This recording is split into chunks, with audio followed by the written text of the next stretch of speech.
Asist are celebrating 30 years of advocacy for people in Stoke-on-Trent and Staffordshire. Since 1994, we have supported thousands of vulnerable people to be involved in decisions and have their voices heard. Yeah, so I've been involved with Asist since, in some shape or form, probably since the early 90s.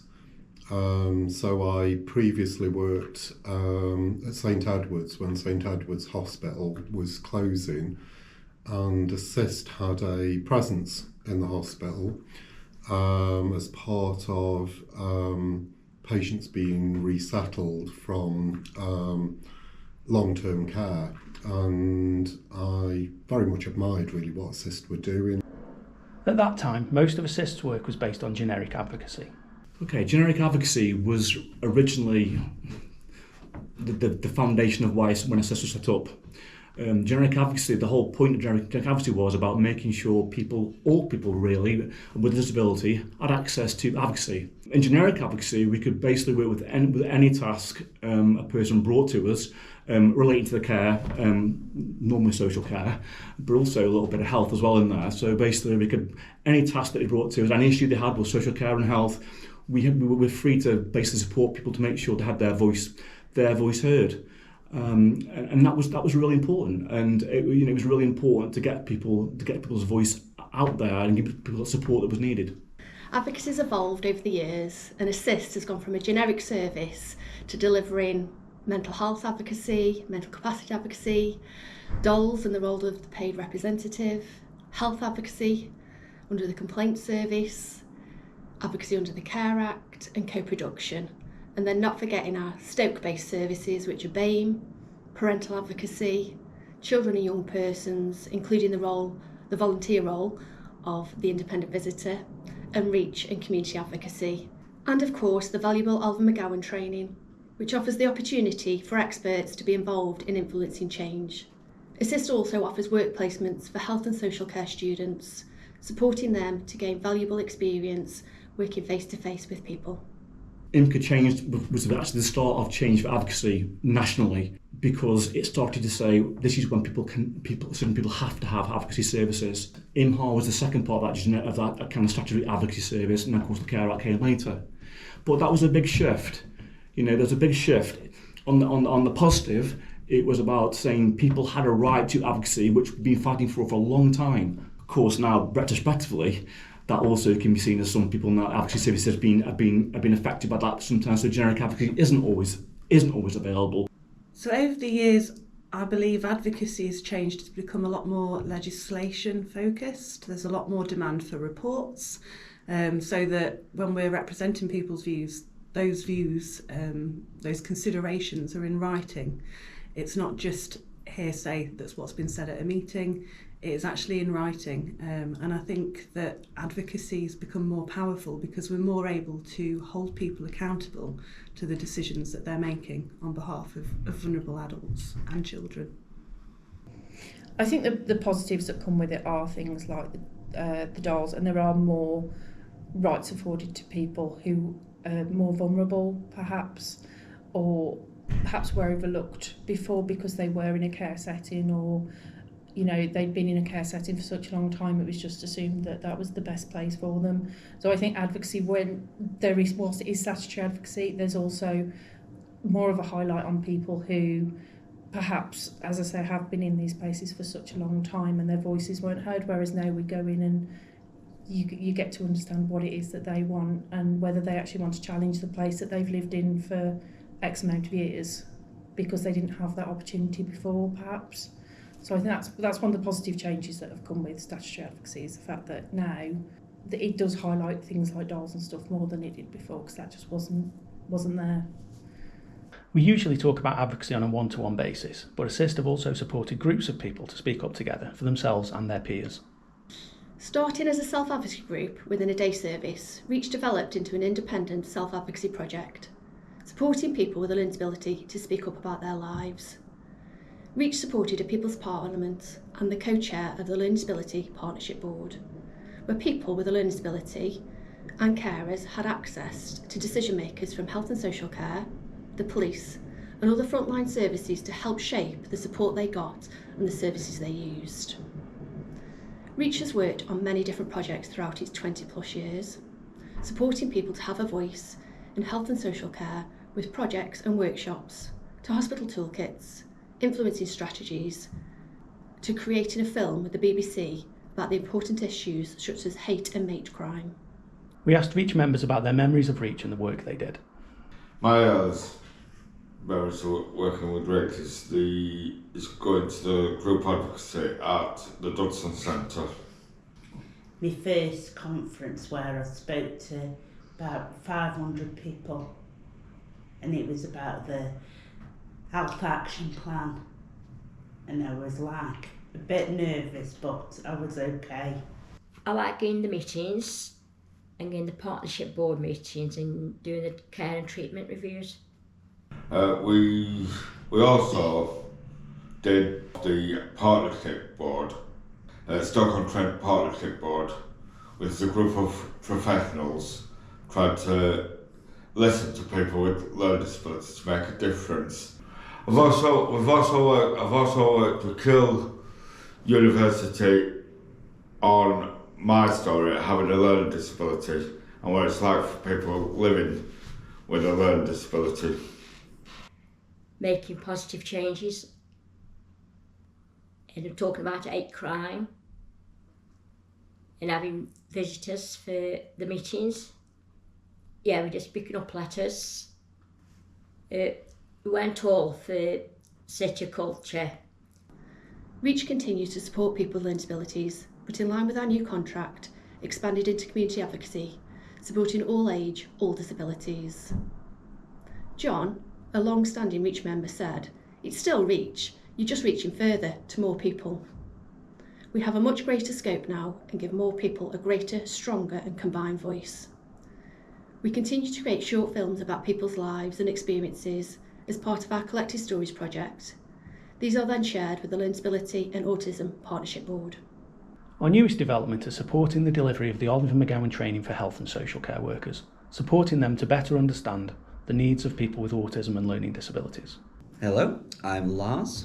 I've had some time working as a trainer for the Oliver McGowan mandatory training, and it's been a very rewarding experience to be able to actually get to involve myself. So it's helped me grow as a person, it's helped me grow more independent, more, prepared for life. We asked Reach members, Asist staff, members of the executive and a former student about the value of advocacy. Before starting here, I didn't actually know what advocacy was. So I was coming in blind, and it was a case of my idea of advocacy was just a blanket of you help people. But I didn't realise until starting in the role how much of a difference it makes into people's lives. So advocacy, is speaking up for somebody, making sure that somebody's views, wishes, feelings are heard, making sure that their rights are secured and upheld, making sure a person is involved in any decision making that's regarding their own care and support needs. Advocacy is, empowering people to speak for themselves, making sure that, that they're listened to and they're heard. I think advocacy is important because it gives people a voice, people that don't necessarily have nobody or people that can't speak up for themselves, so it empowers them to make their own decisions and be involved in the decision making of what their circumstances are and what's going on in their life. Advocacy is hugely important because a lot of the time you have someone who perhaps doesn't feel supported, doesn't feel recognised, especially if you're doing something like IMHA and you're working in a hospital. There are so many patients and very little one-to-one support for that person, so a lot of the time they do feel overlooked, whereas actually I think it's so important when an advocate comes in and gives that person their full attention and actually listens to them, because sometimes even if that person doesn't get what it is that they want, at least they feel like someone has listened to them and they fought for them, and it's empowering then. And it's a great thing as an advocate when you do that for someone and then they achieve something. It's a wonderful feeling when they actually get to where they want to be. But I think for the person it is just that having someone to listen to them, having someone to speak up for them and feeling empowered. Advocacy is important to ensure everybody has a voice, everybody gets the care and treatment they need, services that they require, and a part of their community. I think when you work in social care and health settings, you sometimes realise how hard it is people with disabilities, with a learning disability or with a mental health issue, to sometimes understand what's going on and to understand information that's been told to them, or even to get their voice across to professionals. You know, sometimes it can be hard. You know, within meetings, big meetings take place, sometimes people can feel overwhelmed and feel not able to speak. And, you know, advocacy is really important, that it's about allowing people to take part in their process to make decisions about their lives.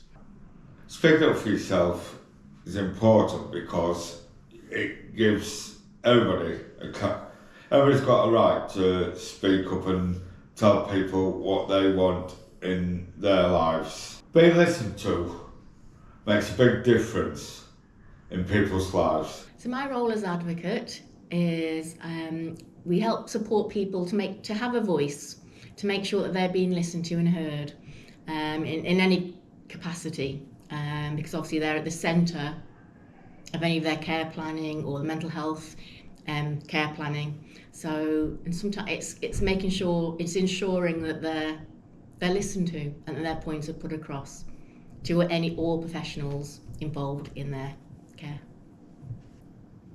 So I'm currently a frontline social worker. I've worked I started off as a frontline social worker and moved into fostering, and then I moved into special guardianship orders, and now I've gone back to frontline social work. Being a student with Asist really supported me with empowering people, really listening to their views, listening to their concerns and advocating on their behalf. I think partnership working is a huge thing in social work and working together, and Asist really helped understand the importance of that and really personalising that one-to-one work with the individuals that you are working with. I think it does break down a lot of barriers, advocacy, because you do get to work with so many different people.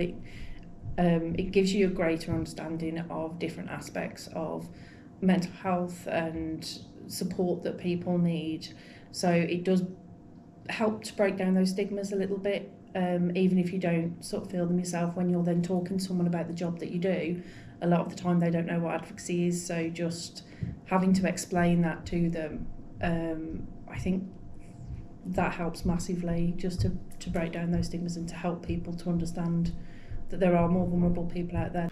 When I did come in and work on the ground really with patients who were inpatients in hospital detained under the Mental Health Act, but of course I partnered with them as part of that work, and it was probably the best 2 years of my working life. I absolutely loved it and really made a difference as to how I worked with people and including now really in a way, because even though I'm working with people as a therapist, I'm still really always advocating for their needs and supporting them in the range of needs that they have and how they get met. I take massive pride and get a lot of enjoyment from the work that we do.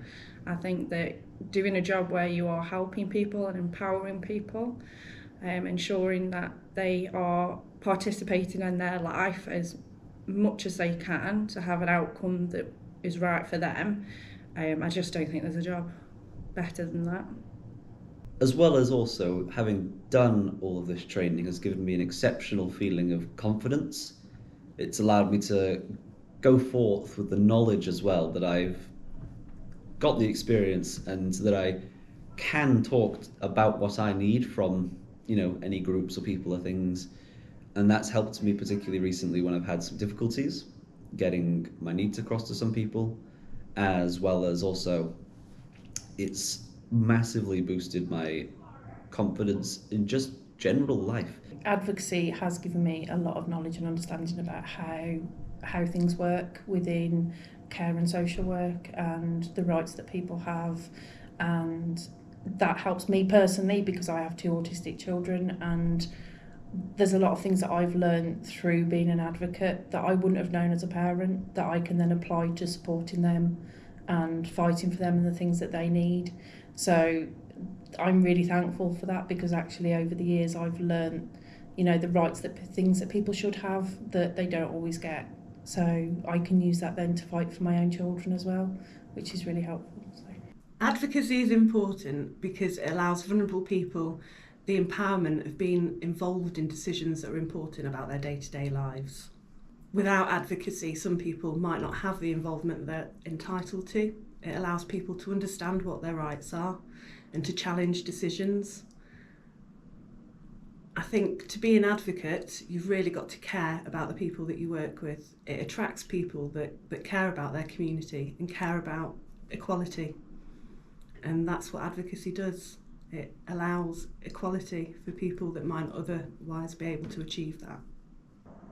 I feel in my position now as CEO, I've gone from delivering advocacy to hearing about it and seeing it in practice. And I think it never fails to amaze me, the work that we do and the support that we give to people. And I think with every difficult case and challenging case, it just makes you want to fight harder and advocate stronger for people that need it. And it definitely has an impact on you. You can't say it doesn't, because we're human beings, and that's the nice bit about being an advocate.